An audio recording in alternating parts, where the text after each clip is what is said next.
I'm Captain Morrecus Foster, the Education Services Officer for the Alabama National Guard. I'd like to take this opportunity to speak with you about the education benefits that are available for all soldiers that are in good standing with the Alabama National Guard. Good standing primarily means free of any suspension of favorable personnel action, commonly known as flags. These flags are commonly due to substance abuse, APFT failure, or unsatisfactory drill attendance. As a soldier, there are three primary education benefits that you are eligible to receive: federal tuition assistance, the Alabama National Guard Education Assistance Program, better known as ANGEAP, and the Chapter 1606 GI Bill. Let's begin with federal tuition assistance. It pays up to $250 per hour for 16 semester hours per fiscal year. This education benefit is for tuition only and is not limited to in-state or traditional schools. Maintaining a 2.0 GPA for undergraduate and a 3.0 GPA for graduate programs are the primary academic requirements. Keep in mind that officers and warrant officers may incur a service obligation after use of FTA. Simply apply on www.goarmyed.com to get started. Many soldiers believe that FTA is only accessible to active duty soldiers. However, no active duty time is required to use this benefit. Once a soldier completes AIT or BOLIC, they can use federal tuition assistance. On January 1st, 2020, our state also joined the Credentialing Assistance Program. This program is a counterpart to FTA in that it offers up to $4,000 for soldiers to receive credentials. These credentials range from personal trainer to CompTIA certification. This program gives opportunities to soldiers that are more interested in certifications than degrees. The first steps for soldiers is to go to www.cool.osd.mil/Army to confirm which certifications they may be eligible for. Eligibility is based on how a soldier's current MOS, civilian occupation, and/or degree aligns with a particular certification. There are scores of certifications to choose from, and my office is eager to give counsel on which may be best for you. Alabama's flagship program is the Alabama National Guard Education Assistance Program, often referred to as ANGEAP. ANGEAP is a bill that Governor Kay Ivey signed into effect in 2017 that gives a soldier up to $5,406 a semester, or in some instances, $4,054 a quarter for tuition fees. ANGEAP can be used up to 3 semesters a year and requires a separate application for each semester. Some common misnomers with ANGEAP is the payout method. We call ANGEAP the payer of last resort. That means that any grant and/or scholarship a soldier receives must be deducted from the full amount of ANGEAP. For example, a soldier going to a semester school receives a Pell Grant for $1,000. By law, the school must deduct that from the overall amount of ANGEAP awarded. The soldier would then be awarded $4,406, not the maximum $5,406. Another misconception is that ANGEAP pays for everything. As I stated, ANGEAP only pays for tuition.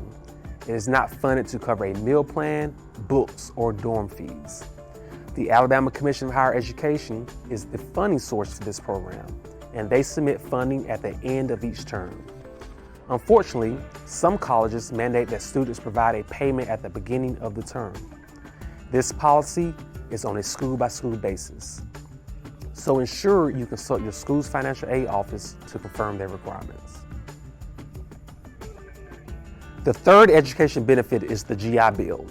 There is often confusion with this benefit due to the multiple GI Bills that are in circulation.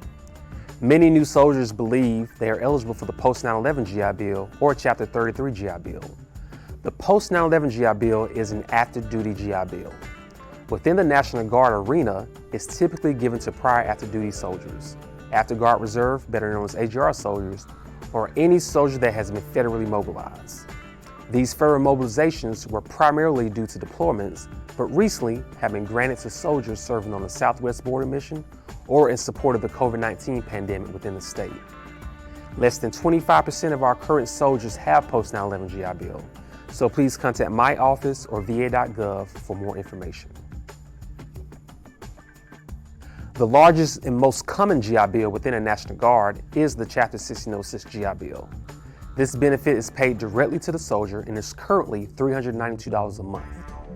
Many soldiers are able to receive a kicker in combination with the Chapter 1606 GI Bill. The current kicker enlistment is $350, although many contracts given in the past were as low as $200. So don't be alarmed if your kicker differs from your peers. My office processes the Chapter 1606 and kicker at the time of enlistment. The Department of Veterans Affairs take over at that point. We still have visibility of your benefits, but the Department of Veterans Affairs is the point of contact to start receiving those payments using vets.gov or va.gov are the primary leads to get started. In addition to offering these education programs, my office is also responsible for processing incentives such as bonuses and student loan repayments. Unfortunately, there are many misconceptions pertaining to a soldier's responsibility to receive and maintain these incentives. All incentives are based on an MOS and UIC. For example, if a soldier signs a 4-year, $10,000 contract as an 11 Bravo at the UIC WP8JTO, their obligation is to remain an 11 Bravo at WP8JTO for 4 years. Voluntary moves within the unit for a different MOS or changing units to be closer to home are examples of decisions made that would terminate your contract with possible recoupment. A huge misunderstanding for student loan repayments is that they are automatic. The soldier's contract states that the soldier must provide a DD-2475 and a copy of their National Student Loan Data Sheet, NSLDS, to the state's incentives office within 60 days of the loan's anniversary date. Annual payments cannot be made until these are submitted to my office. Also keep in mind that student loan repayments are taxed every year.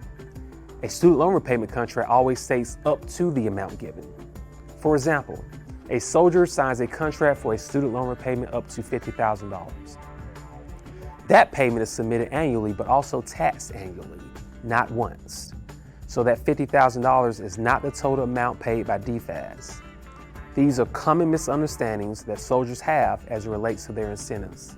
But trust that my office is always eager and ready to assist you with any questions or concerns you may have. I am hopeful that this information provides some insight towards the Alabama National Guard's education and incentives, and I look forward to hearing from you.